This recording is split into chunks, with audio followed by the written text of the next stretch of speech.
गुरु पर्व की हार्दिक शुभकामनाएं। आज इस वीडियो को पोस्ट करने का उद्देश्य सिर्फ यही था कि मैं कुछ ऐसे बच्चों को दिशा दूं जो नहीं जानते कि वे क्या कर रहे हैं। वे बच्चे जो सोशल मीडिया पर अपने ही उन गुरुजनों का उपहास बनाते हुए एंटरटेनमेंट कर रहे हैं, दूसरों को भी अपने ही उन गुरुजनों का उपहास बनाने के लिए प्रेरित कर रहे हैं, उनको आनंद दे रहे हैं। कितना सही कर रहे हैं आप? क्या हम सब ने अपनी प्रथम पाठशाला में अपने माता पिता से यही सीखा है? क्या हमारे संस्कार यही हैं कि हम उन्हीं गुरुजनों को जो हमारा भविष्य बनाने का प्रयास कर रहे हैं, जो हमारे भविष्य के लिए मार्गदर्शक हैं, जिन्होंने हमें चलना फिरना, ठीक ढंग से बोलना सिखाया और आज हम इस काबिल हुए कि हम समाज में ठीक से बोल सकें, शुद्ध उच्चारण कर सकें। जानती हूँ नए परिवेश, नई परिस्थितियाँ, नए युग के बच्चे हैं आप, लेकिन आप अपने उन गुरुजनों का उपहास कैसे बना सकते हैं जिन्होंने बचपन से युवावस्था तक आपको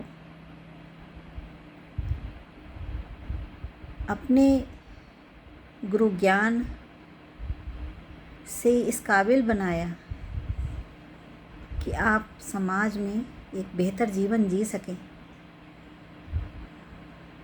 क्या इसलिए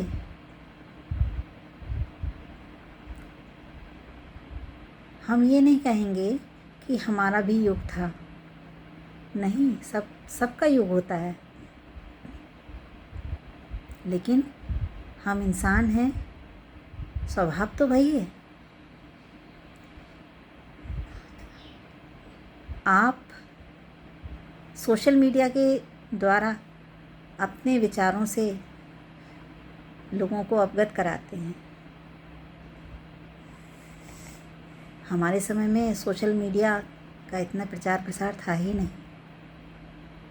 लेकिन और भी बहुत सारे साधन थे जहाँ हमारे विचार थे, हमारा अपना एक तरीका था। लेकिन कभी ऐसा तो नहीं हुआ कि हमने अपने गुरुजनों के लिए इस तरह से कार्य किया हो और उन गुरुजनों को ही शर्मिंदा किया हो जिन्होंने हमें इस काबिल बनाया कि आज हम आपको शिक्षा दे रहे हैं।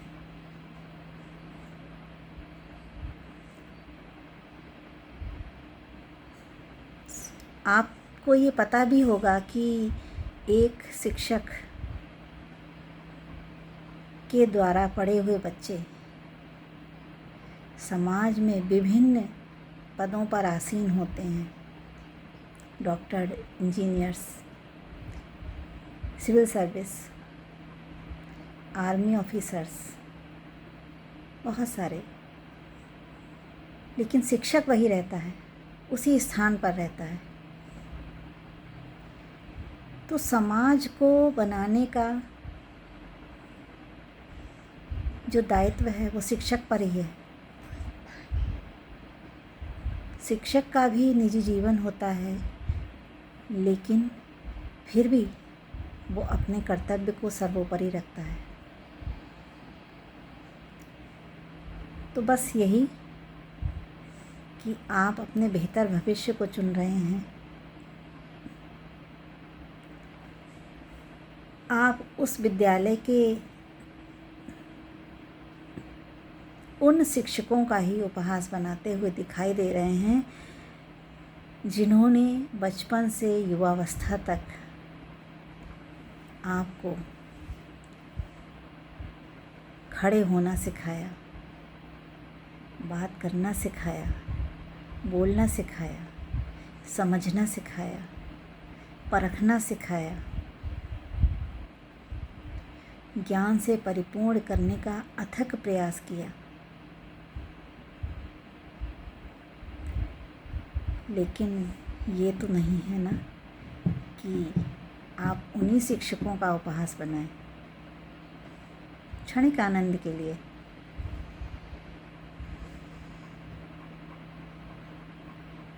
तो गुरु दक्षिणा में यही चाहूँगी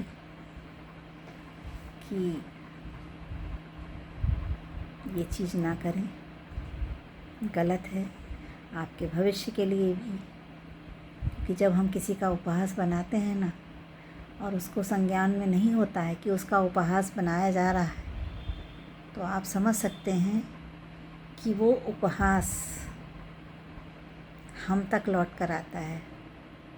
हमारे द्वारा बोले गए प्रत्येक शब्द की कीमत है जो हमको चुकानी ही पड़ती है इसी जीवन में। जब हम किसी को पत्र भेजते हैं ना और पत्र उस एड्रेस पर नहीं पहुंच पाता तो पुनः हम तक वापस आता है। सीधी सी मैथोलॉजी है ये। तो आप समझ लीजिए, भविष्य में कभी भी किसी के लिए भी कुछ भी गलत करने से पहले, ठीक है, प्रकृति उसको जो भी है, अगर गलत भी है, प्रकृति उसको देख रही है ना। आप कौन होते हैं किसी का उपहास बनाने वाले? नहीं, बिल्कुल गलत है। तो आगे से अगर आप वास्तव में गुरुजनों का जरा सा भी सम्मान करते हैं, थोड़ा सा भी सम्मान करते हैं, तो नहीं, बंद कर दें आज ही से। यही गुरु दक्षिणा है हमारी, है ना। और ये केवल आप के लिए नहीं, ये सारे ही विद्यालयों के बच्चों के लिए है।